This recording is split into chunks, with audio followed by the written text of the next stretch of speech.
नमस्कार मित्रों, कैसे हैं आप सब लोग। आशा करती हूँ स्वस्थ होंगे। तो आज की स्टोरी है हिम्मत मत हारना बेटी। ससुराल में दुखी होने के कारण 6 महीने मायके में लगाने के बाद आज बेटी ससुराल जा रही थी। पिछले हफ्ते पिता ने कहा था कि हम बूढ़े हो गए हैं, अब तुम्हारी लड़ाई नहीं लड़ सकते। कान खोलकर सुन लो, अपना घर बचाओ और बसाओ, जैसे एक औरत बनाती है अपना घर। बेटी ने पिता की यह चेतावनी भी वैसे ही मान ली थी जैसे उसने हर चेतावनियां सीखते समझते हुए लड़कपन से जवानी तक मानी। क्या पहने, क्यों पहने, बाल कैसे बांधे, कैसे उठे, कैसे बैठे, कैसे हंसे, कितना हंसे, सब पिता के बोलने से पहले ही पिता की आंखों से पढ़ लेती थी और उसी अनुरूप ढलती रही। आज पिता को कहकर बताना पड़ा कि बेटी अपने बच्चे के साथ अपने घर जाओ। इसका मतलब यह है कि आज तक की सबसे बड़ी चेतावनी है। वह नजरें झुकाए धीमी रूंधी आवाज में बोल पाई, जी पापा। माँ ने बेटी की आंखों में झांका। वहां शून्य था। एक ही क्षण में बेटी कितनी सहजता से भाव बदल गई। माँ हैरान थी, लेकिन लड़की की कितने स्तरों पर कैसी कैसी ट्रेनिंग्स होती हैं, माँ यही सोच रही थी।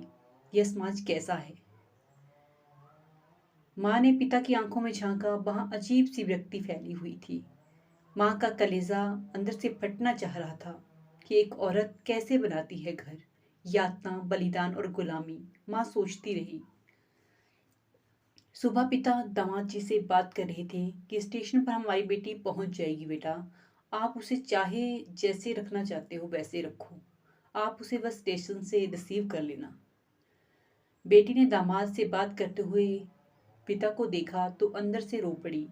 फिर बोली, पिताजी मुझे आप कुछ पैसे और सिलाई की मशीन दे दीजिए। पिता आज उसे छोड़ने ससुराल तक नहीं आ सके। घर से ही जरूरी नसीहतें देकर बेटी को विदा किया। भाई और माँ स्टेशन तक छोड़ने आए और बोली, बेटा जा ससुराल। हाँ, लेकिन हिम्मत मत हारना, तू कमजोर नहीं है, तू ईश्वर तेरी रक्षा करेंगे। माँ बेटी को ट्रेन में बिठाकर जैसे ही ट्रेन से नीचे उतरी, वह ही स्टेशन पर एक बेंच पर बैठ गई और बेटे के सामने रोना नहीं चाहती थी, लेकिन बरबस ही रुलाई फूट पड़ी। वह खुद को नहीं रोक पाई रोने से। बेटी ने माँ को खिड़की में से देखा। ट्रेन चल पड़ी थी। बेटी ट्रेन से उतरकर वापस आकर माँ को गले लगाना चाहती थी, लेकिन आज उसके सिर पर भारी नसीहतों का बोझ था और वो भारी गठरी उसके सिर पे लदी हुई थी। उस गठरी को छोड़कर उतर नहीं सकती थी। सारे रास्ते वे आंसुओं के सैलाब को पोंछकर मजबूत बन रही थी कि अपनी लड़ाई स्वयं लड़ूंगी।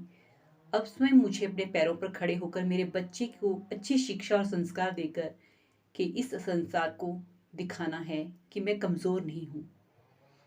ससुराल आकर उसने ट्यूशन और सिलाई का काम शुरू किया। आज वह और उसके बच्चे को बहुत ही मजबूत स्थिति में आप समाज के सामने देखेंगे, जो कि दूसरों के लिए भी एक प्रेरणा का स्रोत बन गई।